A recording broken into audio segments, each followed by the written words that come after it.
네, 여러분 안녕하세요. 디아스포라 영화제 기획도서 보통의 우리 북토크에 함께 해주셔서 감사합니다. 저는 진행을 맡은 평론하는 정지은입니다.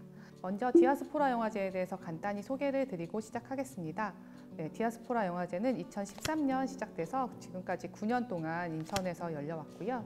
디아스포라를 비롯해서 사회적 소수자, 난민, 약자 등을 다룬 영화들을 꾸준하게 국내에 소개해왔습니다.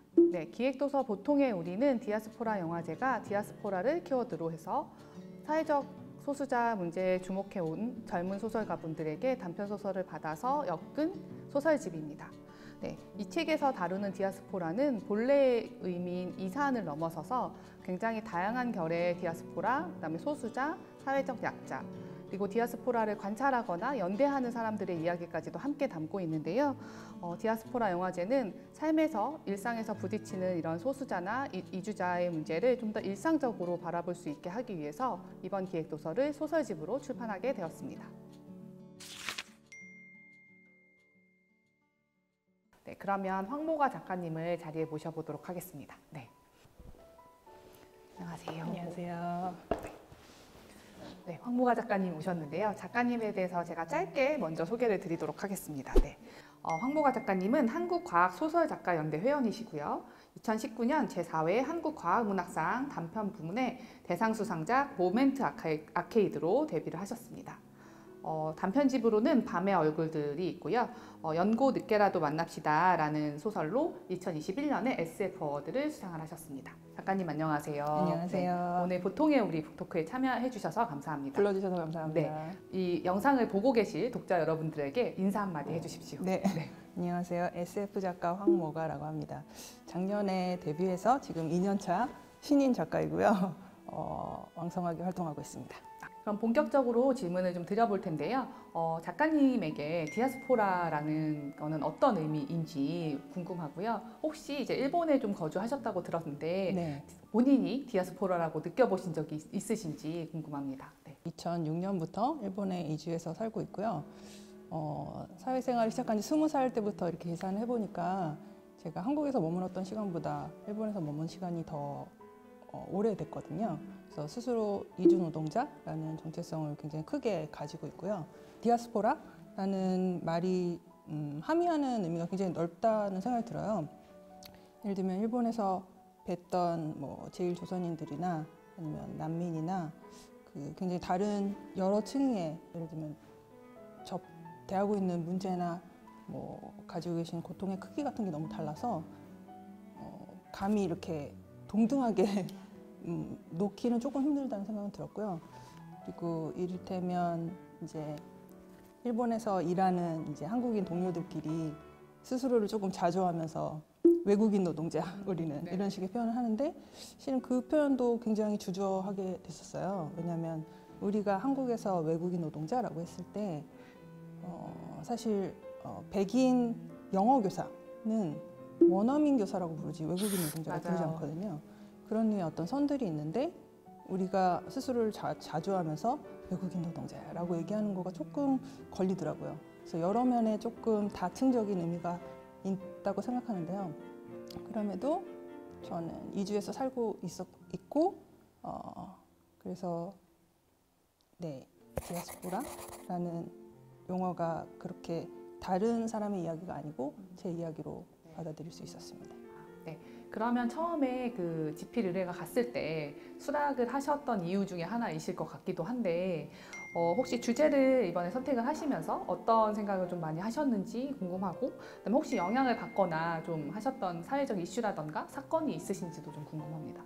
사실 이주하시는 분들을 제가 당사자로 뭐 1인칭으로 표현하는 게 사실 조금 조심스러운 부분은 여전히 있는데요.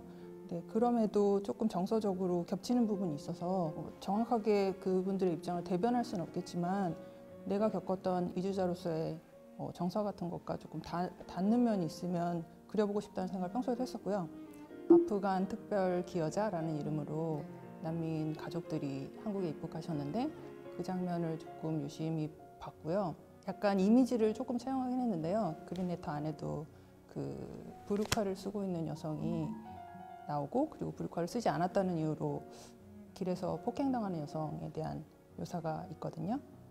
그런 부분을 조금 염두하면서 담아보려고 했습니다. 그러면 좀 본격적으로 작품 이야기를 좀 해보면 좋을 것 같은데요. 처음에 작품을 구상하시던 과정이 이제 조금 얘기를 해주시기는 했지만 좀 더 자세하게 말씀을 해주시면 좋겠습니다. 네, 그린레터라는 이 작품은 사실 인간하고 교감하는 어떤 특수한 식물이 있다라는 설정인데요. 이 설정을 구상하게 된 그 아티클이 하나 있었어요.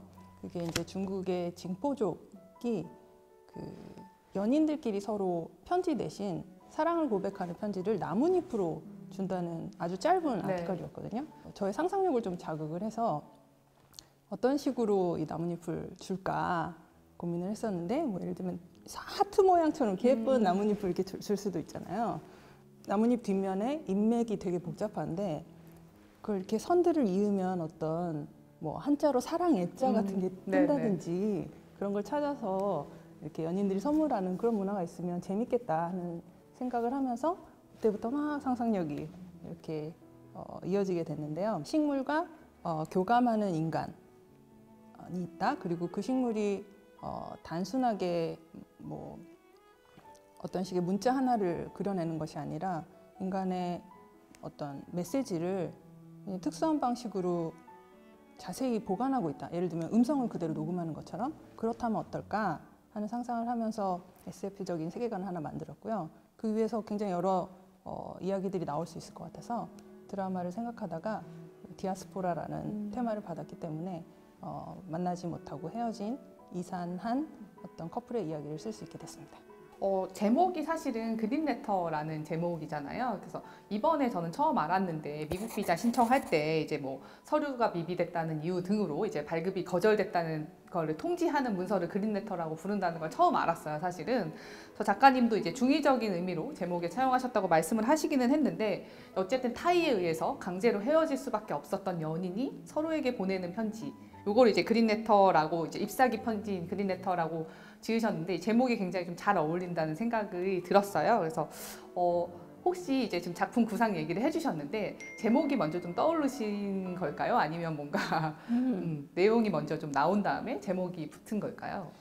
네, 이번에는 제목을 먼저 생각했고요. 주로 쓸 때도 제목을 일단 간단하게라도 정해놓고 시작하는 편인 것 같아요. 그린레터를 떠올리고 보니 유사한 영화가 있지 않을까 하는 생각이 좀 들더라고요. 그래서 이제 검색을 했더니 예전에 그린북이라는 영화가 있었는데 네, 있었어요. 이거는 흑인이 네.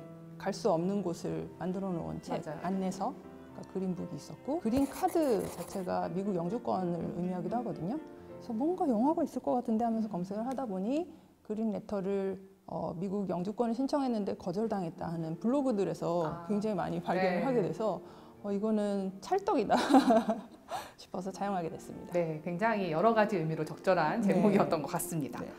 작가님이 일본에서 좀 오랫동안 거주했던 그 경험이 있으시다고 말씀을 해주셨는데 극 중에서 루미리아가 갇혀 있었던 그 출입국 관리 사무소 아니면 뭐 난민 관리청 산하에 뭔가 이분들을 가두고 있는 입국 관리 시설 이런 게 사실은 전국 곳곳에 사실은 한국에도 외국인 보호소라던가 출입국 관리소가 있잖아요. 네. 그런 시설들을 좀 연상을 시켰는데 아까 이제 난민 친구가 있다고 말씀을 주셨는데 일본에서도 그럼 루미리아와 같은 그 처지에 있는 사람들을 그 친구 말고도 또 다른 분들을 만나보신 경험이 있으실까요? 우선은 그 친구와 친해지면서 이렇게 알게 된 이야기들이 굉장히 가깝게 느껴진 게 제일 크고요. 그리고 그 이외에도 이를테면 쿠르드족이신 분들의 지금 현 상태에 대해서 발표하는 자리라든지 그런 데는 좀 가서 이야기를 듣기는 했었고요. 사실 일본의 그 외국인 보호한다는 시설이 실은 내용상으로는 감금 시설이거든요. 근데 그거와 거의 똑같은 방식으로 한국에서도 보호 시설들이 있고, 근데 이제 문제가 일본만큼 드러나지 않는 이유는 그 시설이 만들어진 기간 자체가 아직 길지 않기 때문인 것 같아요. 일본은 훨씬 더 십수년 정도 이어지고 있는 편이어서 그 시설에서 뭐 유년기를 다 보냈다라거나 혹은 부모님과 떨어져 있을 수밖에 없었다라는 증언들을 들을 수 있었거든요. 그리고 지금 저의 친구는 사실은 난민 지원하는 센터에서 그 보증인과 그 주거 시설을 확보해 줬기 때문에 나올 수 있었어요. 그래서 그런 류의 어떤 지원이 있지 않고서는 그냥 감금될 수밖에 없는 상황이고, 사실은 그 일본 상황이 예를 들면 한국에 이런 식으로 왔다가 10년 후의 모습일 수 있다는 생각이 들어서, 그런 면에서 조금 우리 사회에도 시사할 수 있지 않을까 싶어서 그 일본 사례를 차용해서 넣었습니다. 그 아까 중국 진포족 얘기를 잠깐 해주셨었는데 그 로미랴가 푸른을 이제 푸르나라고 계속 부르잖아요. 그것도 어떻게 보면 그거를 좀 변형하신 문화라고 봐도 되는 걸까요?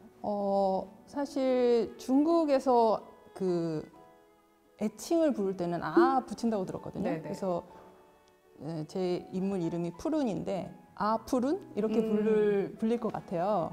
그리고 제가 설정한 민족은 그 가상의 네. 민족이기 때문에 뭐 중국을 특정한 건 아니지만, 네, 일부러 이 작품 안에서는 이름 부를 때 푸르나라고 한국식으로 부르게 설정을 했어요. 네. 읽어주실 분이 우선 한국 독자들이시고, 그리고 실은 그렇게 호명됐을 때 떠오르는 사람들이 있을 거라는 생각이 들었거든요. 뭐 우리의 이산가족이라든지 혹은 대부분 할아버지 때나 젊으신 분들은 증조 할아버지 때 이산가족 이산을 경험하신 분들이 많기 때문에 그런 걸 떠올려 주시지 않을까 싶은 마음에 푸르나라고 한국식 이름으로 불러봤습니다. 그래서 뭔가 조금 더 특별한 느낌이었어요. 푸르나라고 계속해서 부르는 게 네. 조금 더 이제 독자가 좀 가깝게 느끼게 되는 그런 느낌도 있었던 것 같고요. 어떻게 보면 그 쿠진족 이야기가 나오는데 이분들이 굉장히 평화롭게 살아가다가 어느 날 갑자기 강제로 어떤 식의 국적을 선택해야 하는 선택의 기로에 놓이게 되잖아요. 국적을 선택하지 않으면 굉장히 여러 가지 어려움에 봉착하게 되는 그런 게 나오는데, 그걸 읽으면서 제일조선인 생각이 났어요, 사실은. 그래서 제일조선인들도 사실은 4개의 국적, 어떻게 보면 일본, 그다음에 남한, 북한, 그리고 지금은 사라진 조선이라는 국적, 이렇게 4개의 국적을 놓고 사실은 여전히 고민을 하시는 분들이 많이 있잖아요. 그래서 혹시 제일조선인의 상황을 염두에 두고 이 쿠진족의 상황을 쓰신 걸지 좀 궁금했습니다. 읽어주실 분들이 그렇게 연상해 주실 거라고는 생각은 했고요. 근데 저는 구상할 때는 제가 설정한 가상의 쿠진족이 바로 제일조선인이다라고 1대1로 매칭하지는 않았고요. 오히려 그 알아봤을 때 중국의 징포족이 그 미얀마의 카친족이라는 민족이나 뭐 인도의 싱포족이라는 민족하고 연관성이 있다라는 설명을 보고 이것도 먼 옛날에 이산하신 민족이 아닐까라고 생각해서 출발한 거였거든요. 제가 만든 등장인물 중에 한 명인 이류인이라는 친구가 나오는데, 그 친구의 고민이 이제 4분의 1 쿠진이라는 표현을 써요. 네, 맞아요. 네. 그 친구에 대한 묘사는 일본에서 지금 살고 계신 2세, 3세 혹은 지금 4세 분들의 심정과 조금은 이렇게 겹치는 부분이 있지 않을까 생각하면서 묘사해봤습니다. 아무래도 여러 가지 영향이 이제 좀 복합적으로 들어가 있는 것 같은데요. 혹시 그러면 이 그린레터는 어떻게 보면 좀 연애 이야기이기도 한데 조금 심각한 상황이지만 그럼에도 불구하고 사랑을 하면서 살아갈 수밖에 없는 사람들의 이야기이고, 마지막은 어떻게 보면 굉장히 해피엔딩으로 끝나는데, 혹시 쓰시면서 특별하게 이번 소설을 좀 꼭 읽어줬으면 하는 독자가 있으셨을까요? 연애 이야기이긴 하지만 난민들의 삶과 그리고 난민들과 같이 살아가야 되는 사람들의 삶을 그렸기 때문에, 실은 보낼 수 있다면 법무부 공무원들한테 외국인 보호소에서 일하시는 그런 분들께 한번 보내고 싶은데, 제가 이제 일본의 그 시설이라고 이제 염두하고 쓴 묘사에 그 갇혀 있는 로미랴가 이렇게 고민하는 한 장면이 나오는데요. 나를 이렇게 가둬놓고 너희들이 지켜야 되는 어떤 사명이라는 게 뭔지 정말 나는 이해해 보려고 노력했다. 하지만 그 사명을 찾지 못했기 때문에 나는 친구를 만날 수 없었다라는 표현이 나오거든요. 근데 그건 제가 이제 출입국 관리소 등을 저도 이제 비자를 갱신하거나 할 때 이제 가야 됐기 때문에 그때 느꼈던 이제 감정이기도 해요. 그건 이제 제가 쓴 거는 일본에서 일하시는 출입국 관리소의 공무원들을 보고 느낀 것이지만, 우리나라의 그 난민 보호소에 계신 공무원들께서도 한번 읽어봐 주십사, 그렇게 부탁드리고 싶습니다. 네, 책을 꼭 그쪽에도 보내야 할 것 같고요. 보내주십시오. 네. 그러면 작가님이 혹시 그 그린레터에서 가장 독자님들하고 나누고 싶은 구절이 있으시면 좀 직접 낭독을 해주시면 어떨까 싶습니다. 사랑하기 위해, 사랑한다는 말을 전하기 위해 그리 많은 것이 필요하지 않다는 듯. 필요한 것은 그저 흙과 물과 빛, 오래 간직할 그리움, 그리고 기어이 가닿을 인간의 의지뿐이라는 듯. 그 외엔 아무것도 필요하지 않다는 듯. 눈부신 빛이 정원 구석구석에 파고들었다. 네, 그 소설의 거의 마지막 대목을 읽어주셨는데요. 네, 그 대목을 읽으면서 저도 굉장히 좀 이렇게 마음이 평안해지는 느낌을 받았었어요. 그리고 개인적으로는 작품 속에 등장하는 그 사랑하는 이여 부디 건강하길, 어디서든 안전하고 평안하길, 이 대목이 너무 이제 위로가 되는 구절이었거든요. 혹시 이 구절에 대해서 좀 더 말씀을 해주시면 좋겠습니다. 네, 이게 만나고 싶어도 만날 수 없는 어떤 사람의 안부를 묻는 거라면 진짜 최소한의 이야기를 묻게 되지 않을까 하는 상상을 했어요. 그래서 서로의 그 연락을 자주 하고 서로의 일상을 잘 알고 있으면 뭐 내년에 뭐 이직했으면 잘 됐으면 좋겠다 뭐 이런 식으로 구체적으로 인사를 전할 수 있지만 그게 아니라면, 그리고 언제 만날 수 있을지도 모르는 상황이라면 부디 건강했으면 좋겠다. 그리고 큰 돈을 벌거나 네가 정말 행복하거나 그렇게까지 바라지 않더라도 부디 잘 버티고 살았으면 좋겠다 하는 그런 인사가 되지 않을까라고 생각을 했고요. 실은 저도 지인들에게 건네고 싶은 그런 인사이기도 했고요. 뭔가 이렇게 가진 것도 없고 내가 안부를 안다고 그래서 뭔가 해줄 수 있는 것도 아니지만 서로 버텨내길 바라는 사람들이 건네는 어떤 최소한의 인사라는 생각을 하면서 구절을 묘사해 봤습니다. 아까 그 일본 얘기하셨는데 지금은 한국에 계시는 거죠? 네, 사실은 비행기를 끊으려고 하던 차에 오미크론이 그 일본이라는 외국에 오래 계시면서 이제 한국을 왔다 갔다 하셨을 텐데 오랜만에 와보니 한국은 어떤 모습이던가요? 좀 이렇게 다른 눈이 생기셨을 것 같아요. 우선은 사실 한국은 참 다이나믹한 나라라는 생각이 들고요. 뭐든지 금방 잘 바뀌어요. 그래서 실은 한국에 여러 문제들이 있지만 사실은 저는 한국 사회를 생각할 때마다 좀 긍정적인 편이거든요. 바꿔낼 거라는 생각이 있고, 실은 일본은 안정적인 사회인데 바꿔낼 수가 없는 사회예요. 그런 차이를 보기도 하고요. 그리고 근데 그럼에도 제가 돌아왔을 때 한국에서 여기 내 고향이고 나 여기서 또 이제 계속 살아야지라는 마음이 들지는 않아서 뭐랄까 곧 떠나야 되는 그런 입장으로 보고 있어서 약간 또 이방인의 시선으로 저의 고향이었던 한국을 보게 되더라고요. 작가의 입장에서는 그런 식의 제3의 눈이 생긴다는 게 어떻게 보면 작품을 계속해서 쓸 수 있는 원동력이 될 수 있는 것 같아서 네, 앞으로도 작품이 좀 많이 기대가 되는데 마지막 질문인데요. 지금 코로나 시국에 어떻게 버티고 계신지 좀 궁금하기도 하고, 그다음에 이 제3의 눈을 가지고 계신 작가로서 앞으로 차기작 어떻게 준비하고 계신지도 좀 궁금합니다. 영화제에서 제안을 받아서 이 작품을 구상하게 됐는데 작품에 대한 피드백을 너무 좋게 주셔서요. 우리 위원회 분들도 칭찬해 주시고 그러셔서 굉장히 용기를 얻었고요. 그래서 실은 이 작품을 장편화하는 계획을 가지고 있고요. 굉장히 여러 난관들을 주인공이 이렇게 훑듯이 단편이다 보니 훑듯이 지나쳤는데 그걸 조금 더 깊이 만들어 보고 싶어서 지금 장편화 준비하고 있습니다. 굉장히 반가운 소식인 것 같고, 이 그린레터가 조금 더 긴 이야기로 깊어진 이야기로 독자들을 다시 만날 수 있으면 참 좋을 것 같고요. 오늘 황모가 작가님하고 함께 소개해드린 이 디아스포라 영화제 특별도서 보통의 우리는 인천시에 있는 공공도서관 그리고 전국의 독립서점에서 좀 만나보실 수 있을 것 같고요. 자세한 내용은 디아스포라 영화제 홈페이지에서 좀 확인을 하실 수가 있을 것 같습니다. 네, 마지막으로 2022년 10주년을 맞이하는 디아스포라 영화제에 좀 많은 관심을 부탁드리겠고요. 그다음에 그 기획도서인 보통의 우리, 이 도서에도 좀 많은 관심과 사랑을 부탁드리겠습니다. 네, 지금까지 황모가 작가님과 함께 했고요. 네, 오늘 나와주셔서 감사합니다. 감사합니다.